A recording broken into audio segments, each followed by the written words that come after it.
खजनवा ना।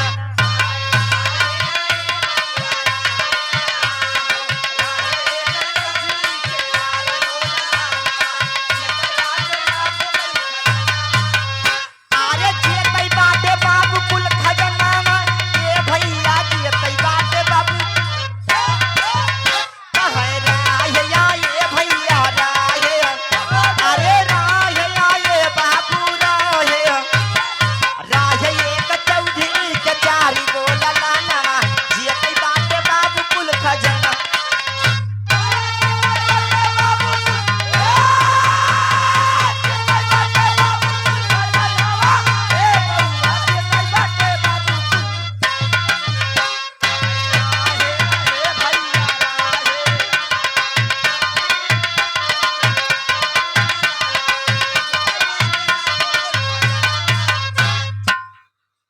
रहे एक चौधरी के चार गो ललनवा, अजियते बाटे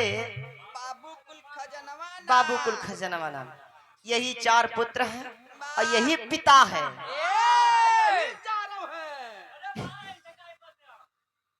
यही चारों पुत्र हैं और यही पिता है। पिता उपमा देते।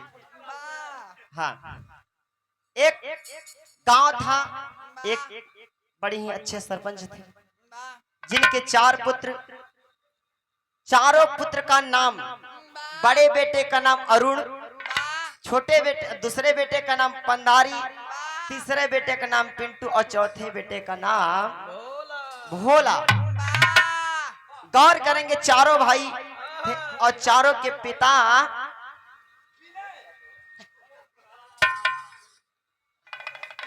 गौर करेंगे चारों के पिता अपने मन में विचार के क्यों न पुत्रों के अपने जीते जी संपत्ति बांट दिया जाए। संपत्ति बांटे हैं और उधर बड़े बेटे को दिए कि बेटा तू ले ले गांव की सारी संपत्ति, जो जमीन जायदाद है तू ले ले। दूसरे बेटे को दिए कि जो बारी बगीचा है वो ले ले। तीसरे बेटे को कोर्ट का कागज दिए हैं और चौथे बेटे को रुपया। जब चौथे बेटे को रुपया बांटे हैं, इधर धीरे धीरे समय बीता। कैसे बाबू?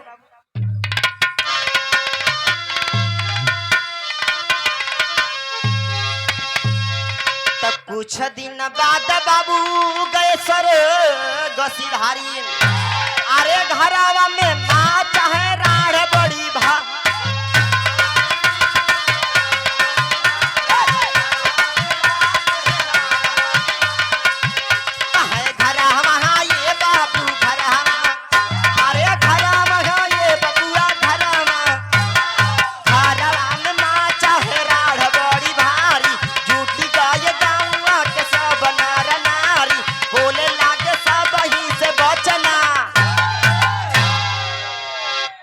भगवान बरसा था ना, कहा हो इधर भगवानों का मन होगा। गौर करेंगे इधर धीरे धीरे समय जब बीता, कुछ दिन बीता तब पिता स्वर्ग सिधार गए। इधर पुनः चारों बेटे आपस में लड़ना शुरू किए हैं कि संपत्ति की पुनः बंटवारा हो जाए। इधर लाश पड़ी है पिता की और चारों भाई आपस में लड़े। तब तक गांव जवार के लोग ऐसे ही जुटे हैं और जुट करके बोले कि तुम लोग क्या कर रहे हो? पहले पिता की आखिरी दाह संस्कार कर लो, उसके बाद चारों संपत्ति की बंटवारा करना। आखिर का दाह संस्कार किए हैं और चारों पुनः आकर के घर पे झगड़ा चालू हुआ है। चारों भाई जब आपस में झगड़ा किए करने लगे तो करते क्या है?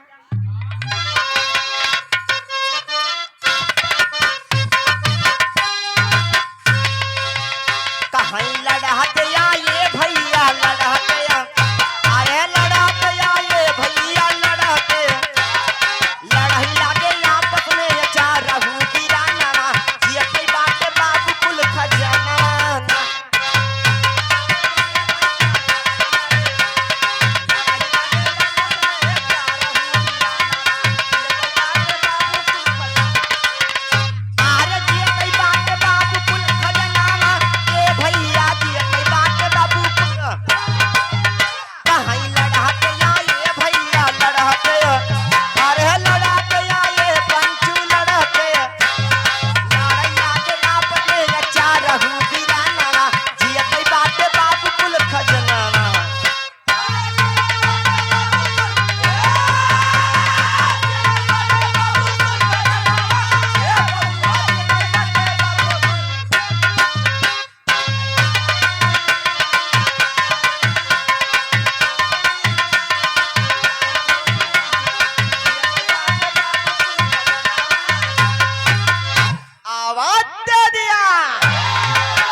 आपस में चारहु बीरनवा अजियते बाटे बाबू कुल। इधर लड़ते लड़ते शाम हो गया। आखिरकार पुनः गांव के लोग समझाए कि आपस में क्यों लड़ रहे हैं, आखिर तुम्हारे पिता ने जब संपत्ति की बंटवारा कर दिया तो क्यों लड़ रहे हैं। लेकिन चारों भाई माने नहीं जब तो आपस में विचार किए और विचार करते हैं कि चलो राजा के दरबार में वहीं पे फैसला होगा। तो फैसला जब आगे चल रहा तो भैया भइल का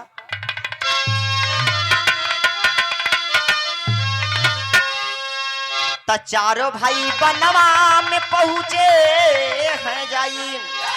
अरे बनवा के चारों कैल बढ़ा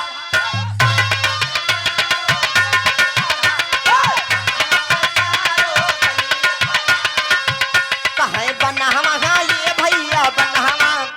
अरे बनवा ये बाबू बनवा के चारों कैल पढ़ाई मच ही गया भारी जुझवही भाई। चारों आपस में लड़े फिरा। चारों भाई वन में जब पहुंचे हैं बड़ा भाई बोला सुनो भाइयों मैं इस वन को पढ़ना चाहता हूँ। कहीं बनवा के पढ़े चाहत हुआ कहा कि जब तू पढ़ब तो हमन तीनों कहे न पढ़ब। पहले भाई ने पढ़ा ई बनवा में से कुछ गईल बा। दूसर का कलश ई जानवर रहा। तीसर का कलश की एक आखी का काना बा। तब तक चौथका का बारी आयल तब तक जेकर हेराइल रहे वो आ गई। चौथका ने बचाया कि यह काना तो जरूर है लेकिन एक ऊँट है। चारों भाई अपने तंत्र विद्या अपने ज्ञान इंद्रियों से पढ़ना शुरू किए थे। पढ़े और तब तक जिसका ऊँट था वो आ गया। अरे इन्होंने चारों चुराए हैं, इन्होंने चारों चोर हैं। भैया तो के ना कहते अगर तो के लगा था तो तू उधर चल जा। काहे बदे हम तो के ना कहते भैया श्रीमान अंगुरी ना दिखाओ तो तू इधर हो जाना। आए बाबू उस ऊंट वाले ने कहा कि ये चारों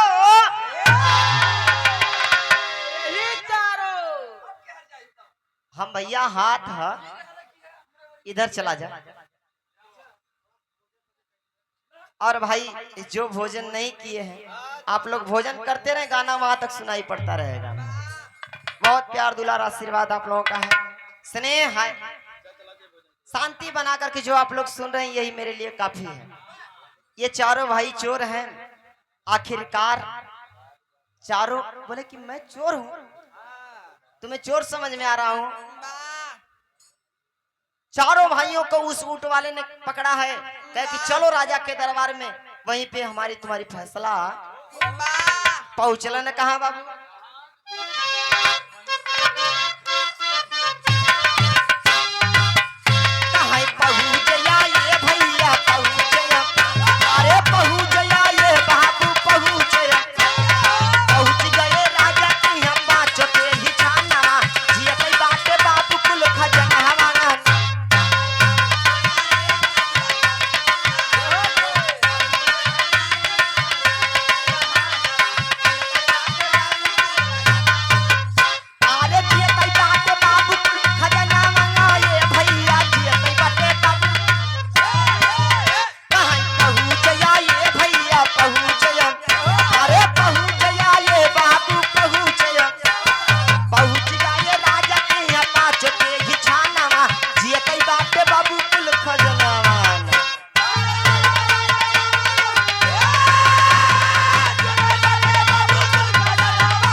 गौर करेंगे इधर पांचों लोग, चार भाई और उधर ऊंट वाला पहुंचा है राजा के दरबार में। राजा से अर्ज लगाया कि राजा साहब ये चारों भाई मेरा ऊंट चुरा लिए हैं। चारों भाई बोले कि नहीं राजा साहब, हम लोग आपके पास आ रहे थे लेकिन वन में पढ़ना शुरू किया, उसी को सुन करके हम चारों भाइयों की पढ़ाई को इसने हम लोगों को चोर बना दिया। क्या कि तुम लोग वन पढ़ना शुरू किए थे, जरा तुम लोगों की परीक्षा हो जाए। राजा किए क्या है मनीष भैया,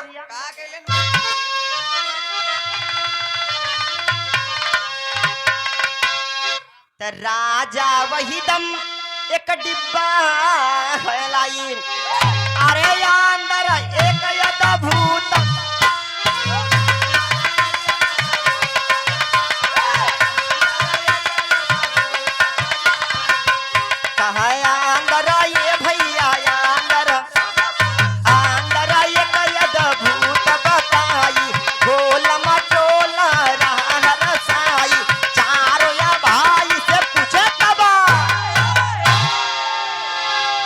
राजा कहे कि चारों भाइयों की परीक्षा हो जाए। चारों भाई कहे ठीक है राजा साहब आप परीक्षा ले लीजिए। एक डब्बा में कुछ राजा साहब लाए हैं, कहे इसमें देखना नहीं है और बताना है किसमें है क्या। चारों भाई बोले कि राजा साहब देख नहीं सकते हैं, इसको छू तो सकते हैं। अवश्य। पहला भाई उठाया, पहला कहा किसमें गोल बटे माल हो, दूसरा ने कहा कि ये बाटे लाले, तीसरे ने कहा ये बाटे दाने, चौथे ने बता दिया ये अनार। चारों भाई अरे वाह, ये चारों चोर नहीं है मनीष भैया, इतने चारों ज्ञानवान हैं। लेकिन फंस गई कि राजा साहब ये मेरा न्याय नहीं है, अब हम लोगों की न्याय सुना दीजिए। हमारे पिताजी जीते जी अपनी संपत्ति बांटे, लेकिन हम लोगों को बंटवारा मंजूर नहीं है। संपत्ति जो रुपया है उसका असली हकदार कौन है। राजा फंस गए कि जब तुम लोग इतने ज्ञान खुद ही हो तो मैं क्या तुम लोगों का फैसला सुना सकता हूँ, चले जाओ मेरे दरबार से। तब तक राजकुमारी ने आवाज दिया, क्या बाबू,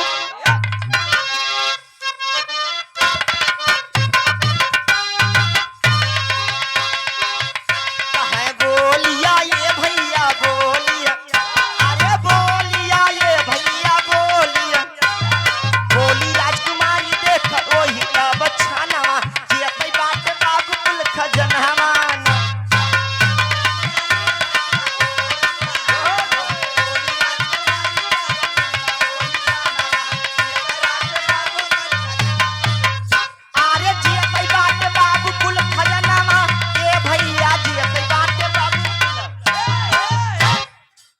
राजकुमारी ने आवाज दिया कि पिताजी, अरे आप इस देश के राजा हैं,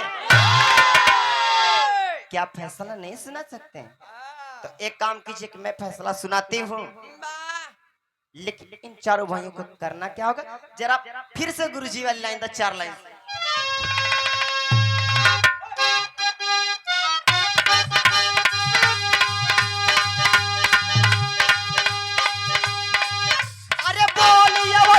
राजकुमार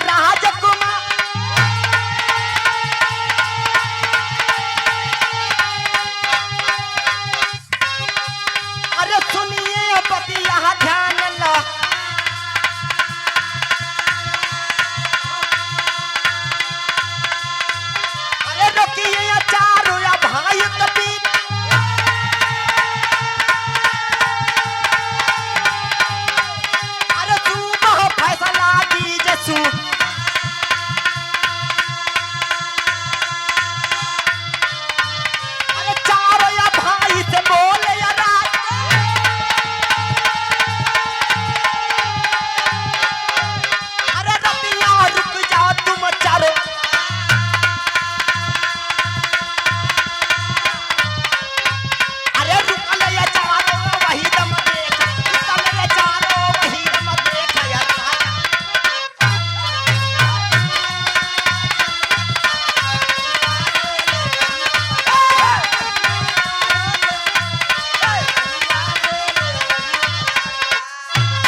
को राजा रोके हैं राजकुमारी के कहने अनुसार कि चारों भाई अगर तुम चारों रुक जाते हो आज रात सुबह फैसला सुना दिया जाएगा। चारों भाई पुनः बोल पड़े, राजा साहब हम तभी रुकेंगे जब हम चारों की शर्त आप मानेंगे। अगर नहीं मानते हैं हम लोग रुकेंगे तो लफड़ा हो जाएगा। कहीं लफड़ा कहीं का लफड़ा का हो जाए, कहीं अगर हमने चारों का शर्त मनबा तो रुकब नहीं तो ना रुकब। कहीं कि शर्त तो सुनाओ। सुनाया पहला भाई अंतरे की लाइन,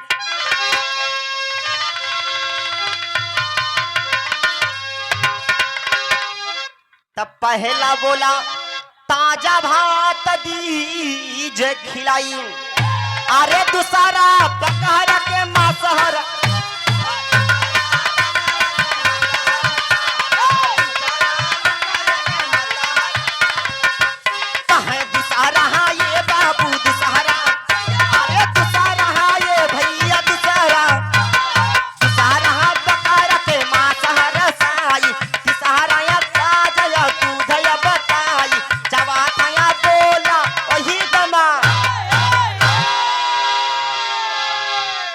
पहले भाई ने आवाज दिया कि राजा साहब हम तब रुकब जब हमके ताजा भात खिएबा, ताजा दाल चावल। राजा ने कहा कि मैं राजा हूँ और मेरे दरबार में ताजा दाल भात नहीं मिलेगा, कैसी बात कर रहे हो? रुको। दूसरे ने कहा कि मुझे बकरे की मांस चाहिए शुद्ध।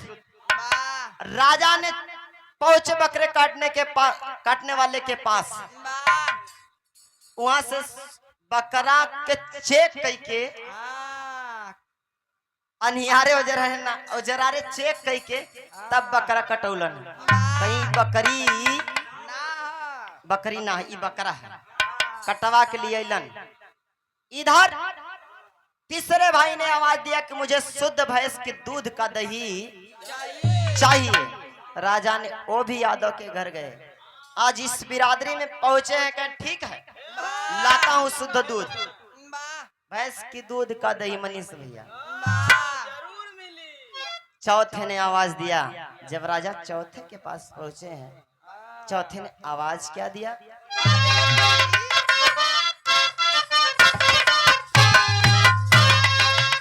कहाँ तोहारे या ये बाबू तोहारे, अरे तोहारे या ये भैया तोहारे, तोहरे बेटी साथ सुतव सुनीला राजा नवा, जिया कई बात बाबू कुल खजनवा।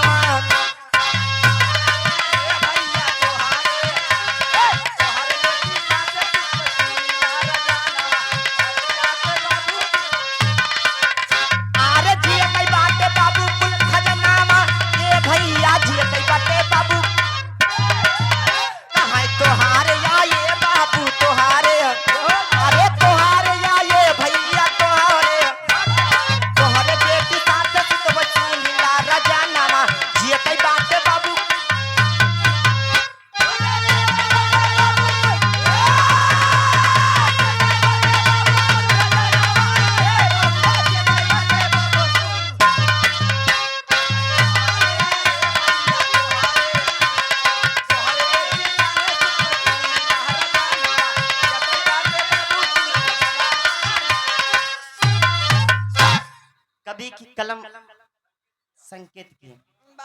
चौथे भाई ने सवाल कर दिया कि राजा जाने दीजिए मेरी शर्त। मैं राजा हूं, तुम अपनी शर्त तो सुनाओ। चौथे भाई ने आवाज दिया कि राजा मैं तुम्हारी बेटी के साथ सोना चाहता हूं। गौर करेंगे बाबूजी, कौन ऐसा पिता होगा जो अपनी बेटी किसी पराये मर्द के साथ भेज देगा? लेकिन राजा विवश हुआ, वचनबद्ध हुआ है। विवश होकर के राजा ने शर्त मंजूर की। आखिरकार रात हुई, चारों के शर्त मुताबिक राजा ने चारों काम किया और जब सुबह हुआ है, ऐ बाबू, राजा ने बुलाया चारों को। अब पूछना शुरू किया कि आखिर रात कैसी थी और रात में जो भोजन बना वो कैसा था। पहले ने आवाज दिया, कैसे?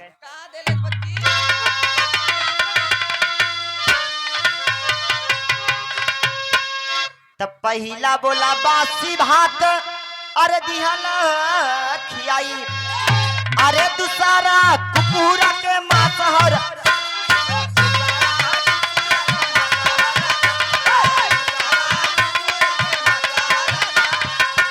कहे दूसरा ये बाबू दूसरा, अरे दूसरा ये पिंटू दूसरा कुकुरा के मांसहर साई, दूसरा औरत के दूधवा बताई, चौथा लागे राजा फिर पहुंचे।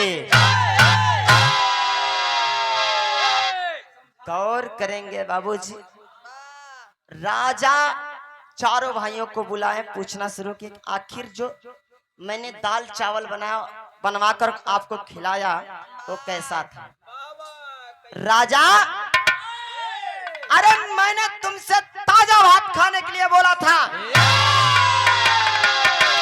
तुम राजा हो या प्रजा हो, तुमने मुझे बासी भात खिला दिया।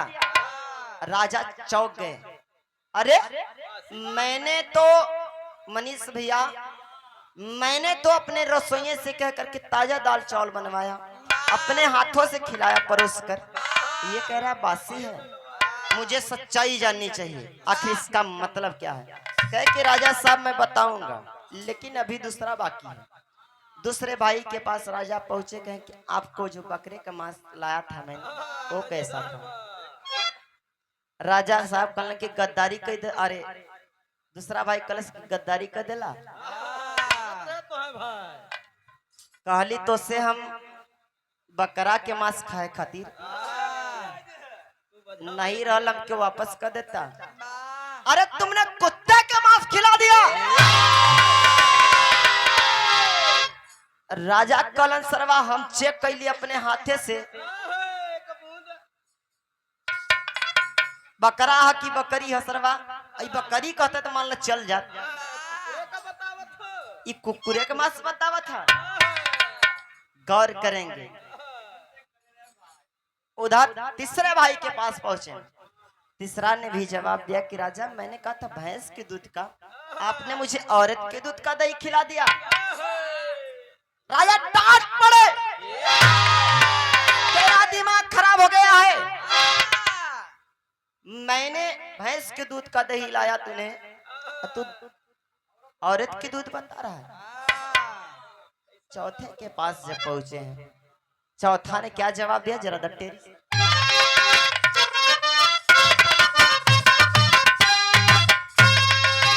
कहे नहीं ये बाबू नहीं, अरे नहीं ये भैया नहीं भेजा बेटी राजा हमारे समानवा, जिया कई बाटे बाबू कुल खजनवा।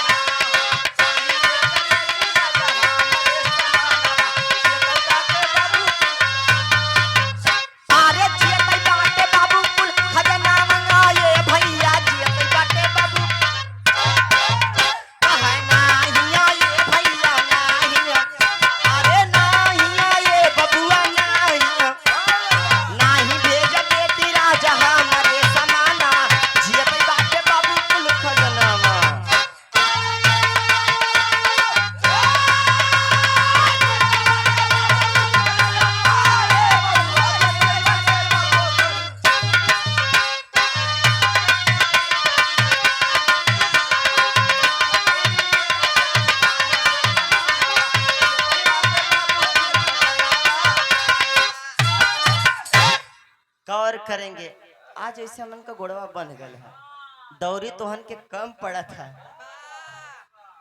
आज जगह कम पड़ा था, ये से दौड़ल नाच रहा था। लेकिन इधर चौथे भाई ने आवाज दिया कि राजा मैंने आपसे अपनी बेटी भेजने के लिए बोला था, आपने मेरे सामने मंत्री की बेटी भेज दिया। राजा पुनः सोचने, अरे चारों भाई आखिरकार लफड़ा कर ही दिए, ये ज्ञानवान नहीं, ये परेशान करने वाले हैं।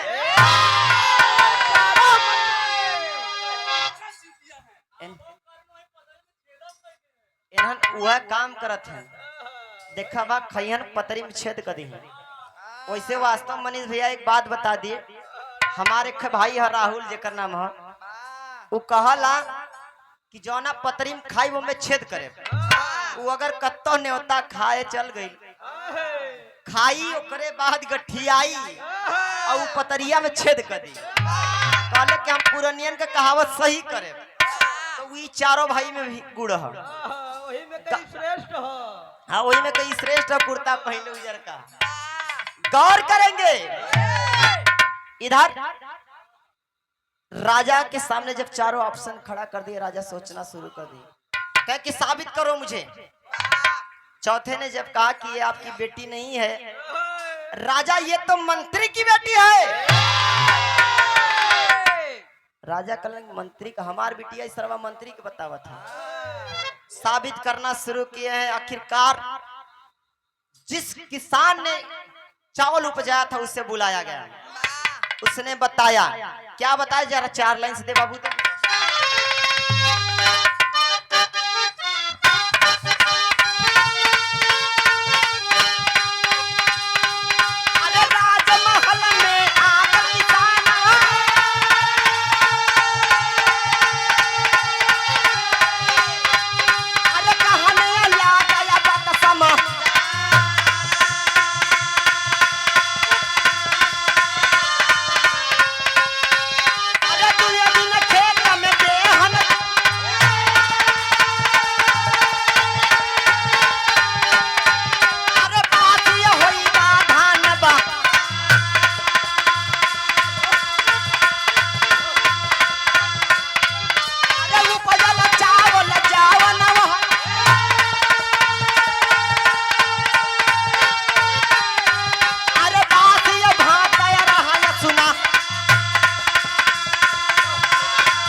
हुए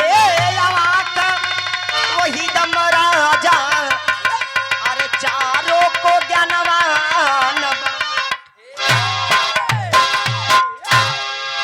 बारिश सुनील भैया, आखिरकार किसान को बुलाया गया। किसान आया कह कि राजा साहब गुस्ताखी माफ। ये भाई सही कह रहा है कि चावल वासी था, काहे खातिर 2 दिन खेतवा बहन और जब ले गई बेहन, पनिया ना बरसल, बेहनिया सुखा गई, तो बेहनिया बासी न हो गई। और जब बासी बेहनिया हो गई तो बेहनिया से उपजल चावल बासी, और चावल से बनल भात बासी हो गई। अरे वाह, कितना ज्ञानवान है ये तो। दूसरा पूछा, दूसरे से दूसरा ने बताया कि राजा साहब, कहानी ढेर लंबी हो जाए यही से बता दी। दूसरे भाई ने कहा कि राजा साहब बकरे वाले को बुलवाए। बकरा वाला आया, राजा ए राजा सोरा मुट्ठी राजा साहब हमरों के माफ कर दा। समय वो हम एक ठे कुकुर जी आए रहे, पिलई जो ने कहल जाला, आ एक ठे बकरी, कुकुरिया और बकरिया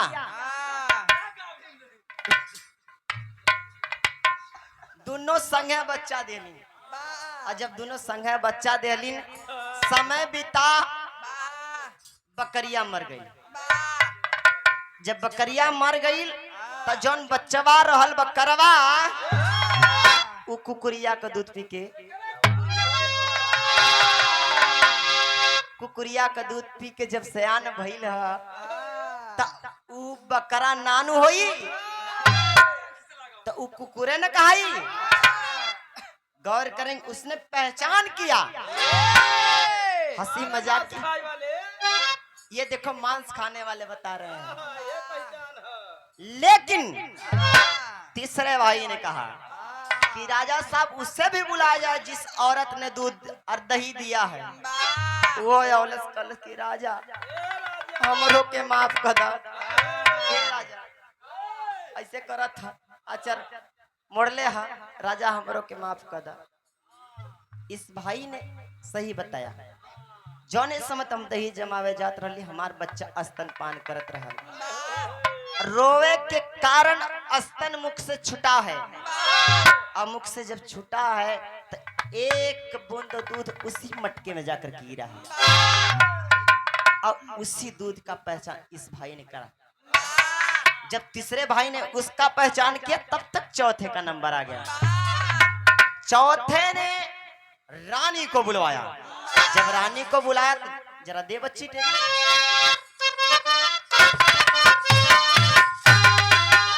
कहीं राज है ये भैया राज, राज है ये भैया राज, राजमहल में आई गई रानी तौन छाना, जिए कई बात बाबू कुल खजना।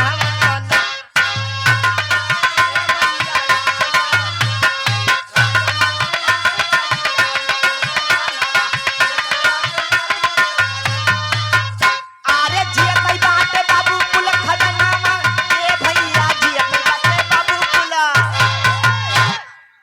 राजमहल में रानी भी आई है और राजा ने जब पूछना शुरू किया है रानी से तरनिया रोवे लगल। हे राजा हमरा के माफ न कर द, हमरा से बड़ भारी गलती हो गई। जब गलती भर कर आखिर हुआ क्या? रानी जो तू मेरे दरबार में मुझसे माफी मांग रही है, कह के राजा सुनो बतावा थी। फिर से 4 लाइन सीधा।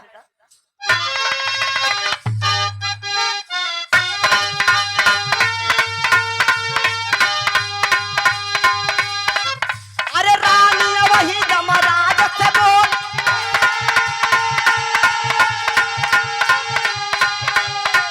अरे राजा ये सुनिए बात है,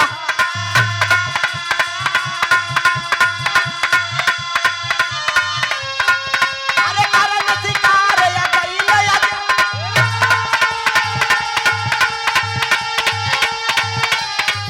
अरे वही दम मार से निकलिया।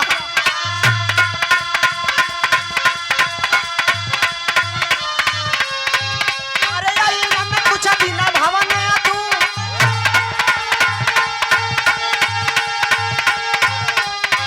अरे मन मन मानल सुनय हा,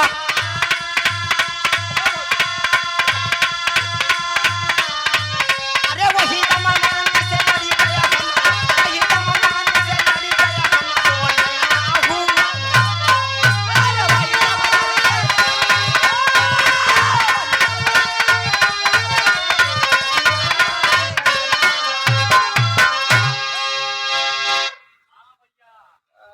बारे महान लोग गौर करेंगे। इधर रानी ने कहा कि राजा साहब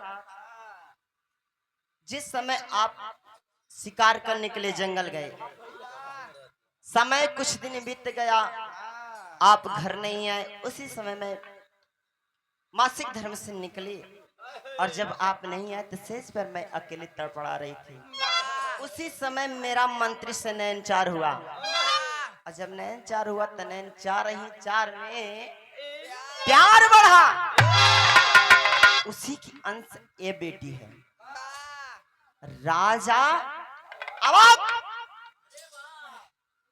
अरे रानी तुम मेरे मंत्री के साथ सो गई, निकल जा मेरे दरबार से। चारों भाइयों ने आवाज दिया कि ए राजा, ये मेरा फैसला नहीं है, मेरा फैसला अभी बाकी है।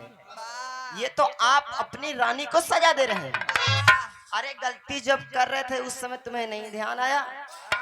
घर पर परिवार छोड़ करके रानी और तू वन में मजा ले रहा है। जब तू केहू और के संगे चक्कर चलाई बा ए बाबू, तब मोटवार रानी ना मिली, पटरकिए काम आई घरे वाली। गौर करेंगे इधर। तब तक राजकुमारी ने आवाज दिया कि पिताजी सच्चाई। आइए न्याय में सुनाती हूँ कि असली हकदार क्यों, पैसा क्यों इसके पिताजी ने दिया। क्या बाबू जरा अंतरा के लाइन से दे।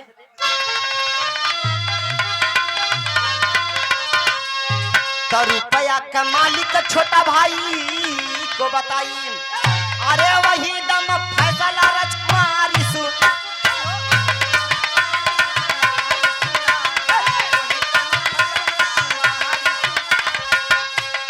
वही दम आइए बाबू, वही दम फैसला राजा ने सुनाई। बाबा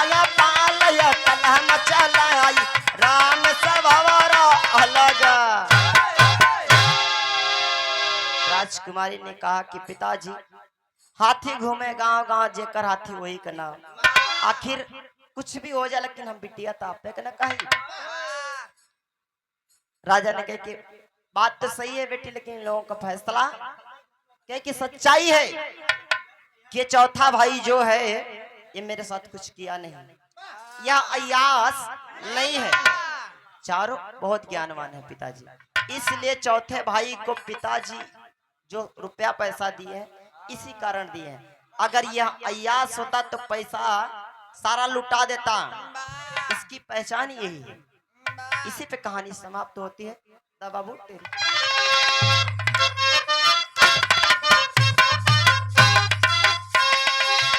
कहानी खया ये बाबू लिखया, लिखया ये भैया लिखया, लिखया अंकित भाई, अरे लिखया अंकित भाई अलग तरनवा, अरे ताजिया तई बाटे बाबू कुल खजनवा।